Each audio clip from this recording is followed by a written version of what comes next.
जब तक कोई इंसिडेंट नहीं बना था तब तक ठीक है, लेकिन अचानक से एक इंसिडेंट बना। अभी न्याय मंत्री जो किस तरीके से न्याय कर पाएगा वो देखने की बात थी। देखते क्या हुआ। लगभग 1 महीने बाद किसी ने रात में एक पहरेदार की हत्या कर दी। पहरेदार यानी कि जिसको हम सिक्योरिटी गार्ड कहते हैं।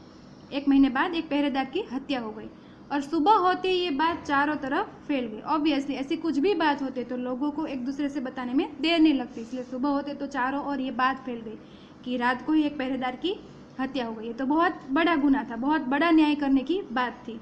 लोग बड़े हैरान थे। शिशुपाल की तो नींद ही उड़ गई, ठीक है, क्योंकि आखिर वो न्याय मंत्री था और अभी न्याय करने का सही अवसर उसे मिला था और उसने खुद ये कबूल किया था कि वो न्याय का डंका बजाएगा। इसलिए उसको ये बात की भी टेंशन शायद होगी कि अभी सही वक्त आया है कि वो अपनी बात पे खरा उतर पाएगा भी या नहीं। तो उसकी तो नींद उड़ गई, उसकी तो नींद हराम हो गई। उन्होंने खाना पीना छोड़कर अपराधी का पता लगाने में रात दिन एक कर दिया। रात दिन एक कर दिया मतलब कड़ी मेहनत करना, ठीक, बहुत मेहनत की और बहुत प्रयत्न करने के बाद जब अपराधी का पता चला तो शिशुपाल के आश्चर्य का ठिकाना न रहा। मतलब अपराधी कोई ऐसा था जिसके नाम से ही शिशुपाल चौंक उठा। स्वयं सम्राट ने उस पहरेदार की हत्या की थी।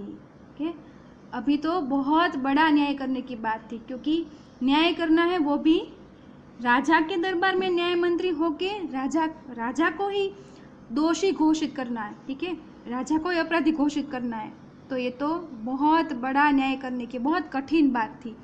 इसीलिए तो पहले सम्राट अशोक जब परदेशी बन के गए थे तब उन्होंने कहा ही था शिशुपाल को कि बोलना इजी लेकिन न्याय करना बहुत कठिन है।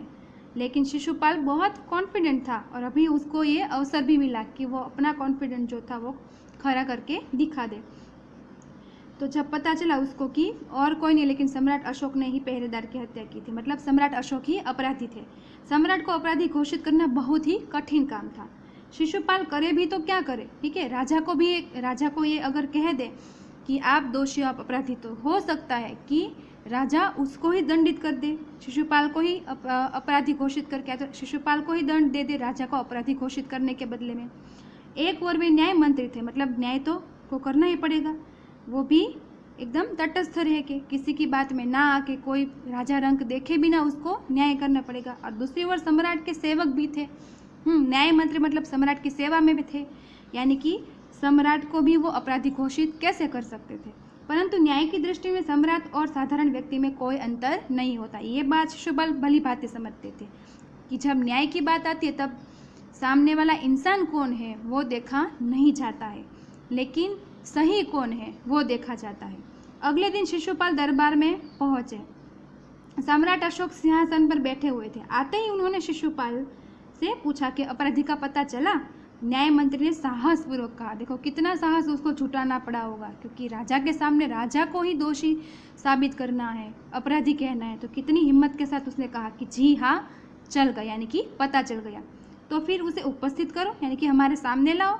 न्याय मंत्री कुछ रुके, फिर अपने उच्च अधिकारी को संकेत करते हुए बोले, मतलब न्याय मंत्री के अंडर में भी जो अधिकारी होंगे, ऑफिसर जिसको हम कहते हैं, यानी कि उनकी हेल्प में, उसको उन्होंने संकेत किया, मतलब इशारा किया और बोले, धनवीर, यानी कि वो जो उच्च अधिकारी था उसका नाम होगा धनवीर, इन्हें गिरफ्तार कर लो, मैं आज्ञा देता हूँ। संकेत करके इशारा करके बोला कि इन्हें गिरफ्तार कर लो, मैं आज्ञा देता हूँ। और संकेत उन्होंने किन की ओर किया था, तो लिखा है संकेत सम्राट की ओर था, क्योंकि सम्राट ही तो अपराधी थे, उसका जिसने शिशुपाल ने पता लगा लिया था, इसलिए उसे पता था कि सम्राट ही है। तो उसने धनवीर को कहा कि सम्राट की ओर इशारा करके बोला कि इन्हें गिरफ्तार, यानी कि सम्राट को गिरफ्तार कर लो। दरबार में निस्तब्धता छा गई। निस्तब्धता छा जाना मतलब सब चौंक उठे, एकदम शांति सी छा गई, ठीक है। किसी को समझ में नहीं आ रहा था कि ये कैसे हो सकता है। सम्राट का चेहरा क्रोध से लाल हो गया और वे सिंहासन से खड़े हो गए और बोले, इतना साहस, ठीक है। क्रोध से लाल क्यों हो गया, क्योंकि उसे अपेक्षा ही नहीं थी कि न्याय मंत्री जो है वो मुझे दोषी ठहराएगा, यानी कि मुझे अपराधी सबके सामने घोषित करेगा, इसलिए वो क्रोध से लाल हो गए, गुस्सा हो गए न्याय मंत्री के ऊपर। और सिंहासन पे बैठे हुए थे वहीं से खड़े हो गए, बोलने लगे, इतना साहस, मतलब तुम्हारी इतनी हिम्मत कि तुम सबके सामने मुझे अपराधी घोषित कर रहे हो, ठीक है। लेकिन न्याय मंत्री का काम तो था न्याय करना, और वो चाहे राजा हो या कोई और इंसान, अपराधी है तो उनको अपराधी दिखाना ही पड़ेगा। और ये न्याय मंत्री ने भी साहस करके इतना अच्छा काम किया था। न्याय मंत्री ने ऐसा भाव प्रकट किया जैसे कुछ सुना ही ना हो, ठीक है, क्योंकि राजा की बात में अगर आ जाते या फिर राजा के क्रोध से डर जाते तो वो न्याय नहीं कर पाते। इसलिए उन्होंने ऐसे अपने आप को एक्सप्रेस किया, अपने आप को ऐसे रिप्रेजेंट किया राजा के सामने कि जैसे उन्होंने कुछ राजा ने जो बोला वो सुना ही नहीं। और उन्होंने अपने शब्दों को फिर दोहराया, यानी कि फिर से धनवीर को कहा कि धनवीर देखते क्या हो, अपराधी को गिरफ्तार करो, ठीक है, उसे पकड़ लो। दूसरे ही क्षण सम्राट के हाथों में हथकड़ी पड़ गई, यानी कि धनवीर ने सम्राट अशोक को बंदी बना लिया, हथकड़ी पहना दी क्योंकि वो अपराधी थे।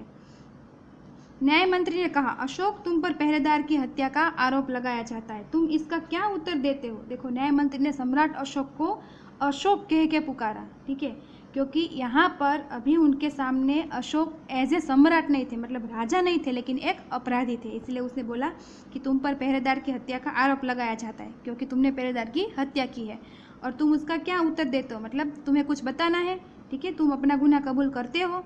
सम्राट होठ काट कर रह गए, होठ काट कर रह जाना मतलब ज़्यादा गुस्सा उन्होंने प्रकट कर दिया, ठीक है, कुछ बोले नहीं लेकिन मन ही मन अंदर ही अंदर क्रोध से जल उठे।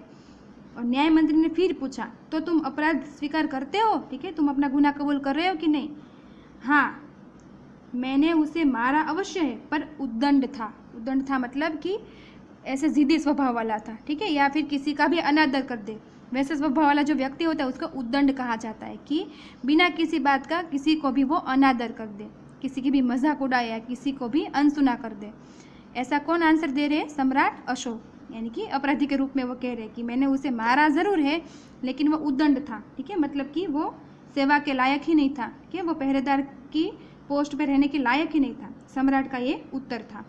वह उद्दंड था या नहीं, तुमने एक राज कर्मचारी की हत्या की है। ये तो गुनाह भी बहुत बड़ा हुआ, क्योंकि किसी आम इंसान की नहीं लेकिन राजा के कर्मचारी की, यानी कि राज्य के पहरेदार की हत्या की है। इसलिए शिशुपाल कहता है कि वो जैसा था वो उद्दंड था या नहीं था, लेकिन हत्या बहुत बड़ी है, क्योंकि राज कर्मचारी की तुमने हत्या की, राज्य के पहरेदार की हत्या की है, तुम अपराधी हो, तुम्हें मृत्युदंड दिया जाता है। देखो, सज़ा भी तो कितनी बड़ी थी, सीधा मृत्यु। और थोड़ा भी वो झिझका नहीं, यानी कि थोड़ा भी नहीं रुका बोलने में, क्योंकि बोलना था सम्राट अशोक को, खुद सम्राट को कहना था, वो भी मृत्युदंड का। लेकिन न्याय मंत्री न्याय को मद्देनजर रखते हुए, न्याय को ध्यान में रखते हुए उन्होंने राजा के सामने उनको अपराधी ही घोषित किया। इतना ही नहीं, लेकिन मृत्युदंड की सज़ा भी घोषित कर दी, ठीक है, क्योंकि वो सिर्फ और सिर्फ न्याय देना जानता था, फिर भले वो राजा को देना था या फिर किसी और को। उन्होंने दंड सुना दिया, न्याय मंत्री ने निर्णय दिया, सभा में सन्नाटा छा गया, ठीक है, सब एकदम चुप से रह गए, क्योंकि ऐसी जो घड़ी थी या ऐसा इंसिडेंट था वो तो पहले कभी किसी ने भी देखा नहीं होगा। जो न्याय आज शिशुपाल कर रहा था वैसा न्याय शायद किसी ने पहले भी नहीं सुना होगा। इसलिए पूरी सभा में सन्नाटा छा गया।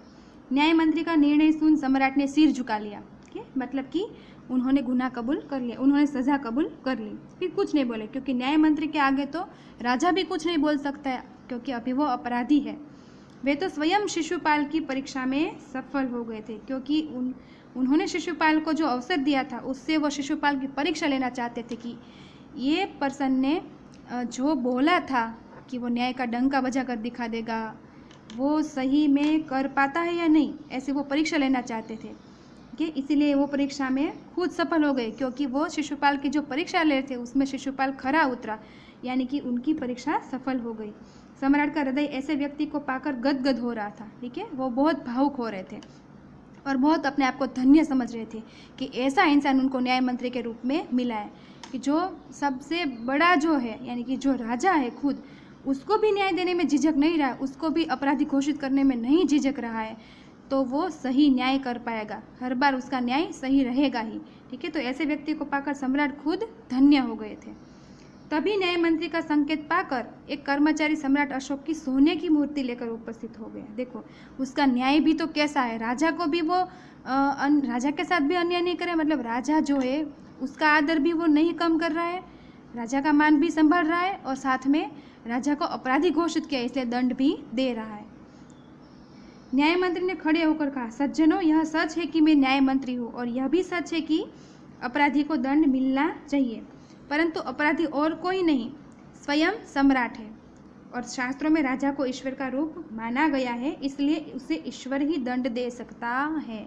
ठीक है, यह इससे पता चलता है कि वो ब्राह्मण था और शास्त्रों का ज्ञाता था, यानी शास्त्रों का उसे पूरा ज्ञान था न्याय मंत्री को। इसलिए उसने कहा कि शास्त्रों में भी ऐसा कहा गया है कि राजा को तो ईश्वर का रूप माना जाता है, तो ईश्वर को दंड हम कैसे दे सकते हैं। ठीक है, राजा अगर अपराधी था उसे ईश्वर ही दंड दे सकता है। इसीलिए अतएव का मीनिंग है इसीलिए मैं आज्ञा देता हूँ कि सम्राट को चेतावनी देकर छोड़ दिया जाए। चेतावनी मतलब कि आगे से ध्यान रखे और ऐसा गुनाह जो वह कभी ना करे, ऐसी चेतावनी देकर उन्हें छोड़ दिया जाए और उनके स्थान पर इस सोने की मूर्ति को फांसी पर लटका दिया जाए। कितना उसका उम्दा विचार था, कितना उसने सोच समझ कर ये निर्णय लिया था। ठीक है, क्योंकि राजा को भले मृत्यु दंड सुनाया गया, लेकिन राजा को अगर मार देंगे तो राज्य ही नहीं रहेगा।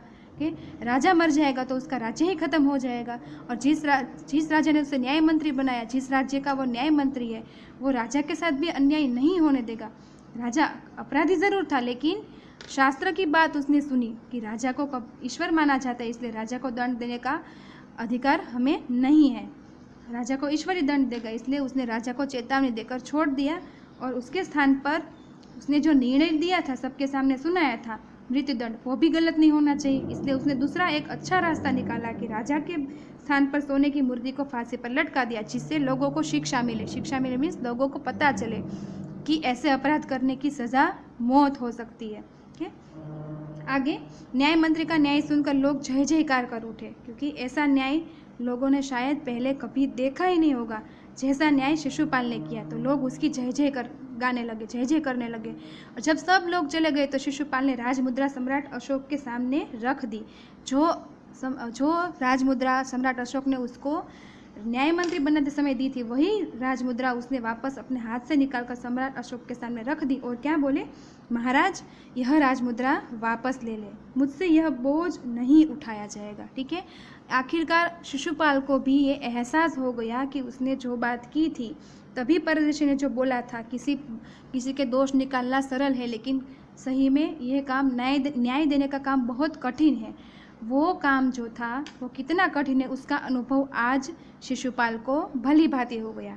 इसलिए उसे पता चल गया, उसे भी खुद शिक्षा मिल गई कि सही में न्याय देने का काम इतना इजी नहीं है। और इसने अपनी जो जिम्मेदारी थी न्याय मंत्री की, उसको वापस करने के लिए राजमुद्रा को वापस रख दिया, सामने रख के बोले कि ये आप वापस ले ले सम्राट, क्योंकि मुझसे ये बोझ नहीं उठाया जाए। क्योंकि उसके सामने पहला एक न्याय करने का विषय ही ऐसा आया था कि जिससे उसको पता चल गया कि न्याय सिर्फ आम इंसान का ही नहीं करना होता, कभी कभी ऐसे लोगों का, सम्राट जैसे लोगों का भी अगर न्याय करना हो तो वो विषय बहुत कठिन हो जाता है। ठीक है, ये वो समझ गया था। लास्ट पैराग्राफ, अशोक ने सम्मान भरी दृष्टि से उनकी ओर देखते हुए गदगद कंठ से, यानी कि भावुक होकर कहा, और वो भी सम्मान भरी दृष्टि से, कि आपने मेरी आंखें खोल दी। आंखें खोल दी है, आपका साहस प्रशंसनीय है। कौन सा साहस? कि आपने सम्राट, मतलब कि मेरे सामने, मेरे पूरे दरबार में मैं सम्राट हूँ, फिर भी मुझे अपराधी घोषित करने में आपने जरा भी संकोच नहीं किया। ये साहस आपका प्रशंसनीय, यानी कि काबिल तारीफ है, तारीफ करने के योग्य है। और ऐसा क्यों बोला कि आपने मेरी आंखें खोल दी? क्योंकि सम्राट को भी ऐसा था कि न्याय का काम बहुत कठिन है और उसको शायद शिशुपाल पे संदेह भी था कि ये इंसान जो वो ये काम नहीं कर पाएगा, लेकिन सच में उसने वो काम करके दिखाया और राजा कह रहे मेरी आंखें खोल दी, क्योंकि अपराध तो राजा ने किया ही था। ठीक है, तो उस हिसाब से भी राजा की आंखें खुल गई कि राजा राजा है तो क्या हुआ। ठीक है, अगर वो गुनाह करेगा तो वो अपराधी कहलाएगा ही, भले वो राजा है। तो इस प्रकार उसने कहा कि आपने मेरी आंखें खोल दी और आपने जो साहस दिखाया मुझे अपराधी घोषित करने का और इस प्रकार न्याय देने का, वो सही में प्रशंसनीय है। यह बोझ आपके अतिरिक्त मीन्स आपके अलावा और कोई नहीं उठा सकता। न्याय मंत्री निरुत्तर हो गए। ठीक है, क्योंकि न्याय मंत्री ने जो राजा की बात सुनी, उस बात से न्याय मंत्री सामने कुछ निरुत्तर रह गए, मतलब चुप ही रह गए, कोई उत्तर नहीं दे पाए। क्योंकि राजा ने उसकी सही कदर की, वो देखते हुए न्याय मंत्री फिर अपने मुंह से ना नहीं बोल पाए। ठीक है, तो ये जो कहानी थी जिसमें न्याय किस तरीके से दिया जाता है और न्याय देना कितना कठिन काम है और कितनी बड़ी जिम्मेदारी है। ठीक है, और न्याय देने में कुछ राजा या रंग जो भी हो, कुछ नहीं देखा जाता, कोई भेदभाव नहीं रखा जाता है और न्याय तटस्थ होकर ही करना पड़ता है। ये सारी शिक्षाएं इस कहानी में से हमें मिलती है।